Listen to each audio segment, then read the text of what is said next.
Mike Spalls for GoXavier.com. A large night here for the Xavier Musketeers, and Andy Fleming, the men's soccer team, opens up its season with a 2-0 victory over the number 2, number 3 Akron Zips. This was the national runner-up last year for the nation. They lost 1-0 to Maryland in the championship game. What kind of a lift does this give your team to open up this season? Well, we all know we had an off year last year and a challenging year. We scheduled this game after the season because I wanted to make sure our guys went right into the fire and we didn't make any excuses for our season. So that's the first thing. But having said that, on August 1st, we started working on this game. And we had stuff from last year and we had a lot of video and we really started putting a game plan together. So we've been ready for this for a long time. I want to thank Akron for playing the game. For them to come down here with their pedigree and play at a place like us. And we're a national program, but still there's a lot of turf phobia in college soccer, and I don't think enough top programs leave their campus, and I thought tonight was special for us. Our guys had a really good week of training. Our guys who emulated Akron did a fantastic job, and I think we were ready for this, and I'm not going to act like I'm not surprised, but I thought the guys were believing, and they kind of carried it. Talk about the lift that you'll give this team. You mentioned after the spring game against your Devon's game that this team may be known more for its misses and its successes, and this was a big one here tonight to open their season. Yeah, and I want to make sure they enjoy it. We have to be ready to go Monday because as exciting as this is, Monday could be disappointing if we don't handle it right.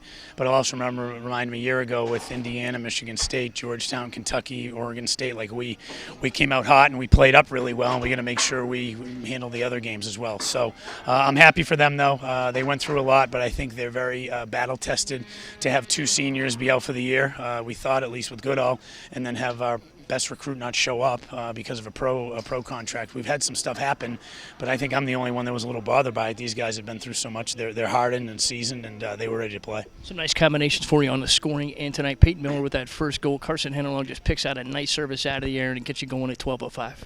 Yeah, Carson's was a top 25 recruit. He was one of the top 3 scorers in the country for the Development Academy. Big deal to get him here. He came in January, which I think you're really seeing that extra semester under his belt. And then, he and Sammy are our goal scorers, and Sammy came up like a senior, got the second goal, and I think 2-0 versus 1-0 in the final 12 minutes is a big difference. But our guys hung on. I thought they had some things going against them. I thought the second half it was more of a war than a soccer game. But man, that first half, not only were we in sync, but I thought we had command of the game offensively, and really they hung on for a few times with our chances. Had some nice energy defensively as well, and in particular, I would say where Rosenberg got involved and then got some help from Dumbler and Goodall just to smother that ball that would have evened the game at that point. Yeah, we've created some luck during the week, and I think one of the keys of the game was be ready to grind and hang on.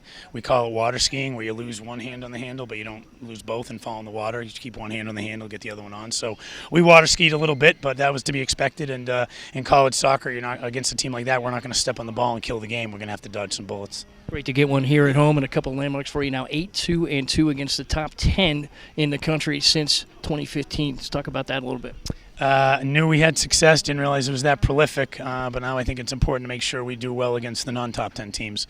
And we're going to enjoy this for about 12 hours, but we'll get back to work tomorrow. But I'm proud of our team. They kind of don't get fazed by much, and there's a lot of depth, and we had to move some guys around and had some things happen at right back. And, we'll see where it goes, but for tonight right now, we're feeling pretty good. Career victory number 99 for you at the helm of this Musketeer team. How satisfying is that? I think I'm a year late with number 100, but that's in the past, and it means that I'm old and been here a while. But, to think back to where we were when I started and what we've become, it's special, and we got to make sure we take care of it Monday. Not because of me, because it's the next game, and, I got to make sure the guys are ready for that, and I think we will be. Andy Fleming, the Xavier Musketeers open up the season with a big lift, a victory 2-0 over the number 2, number 3 Akron Zips.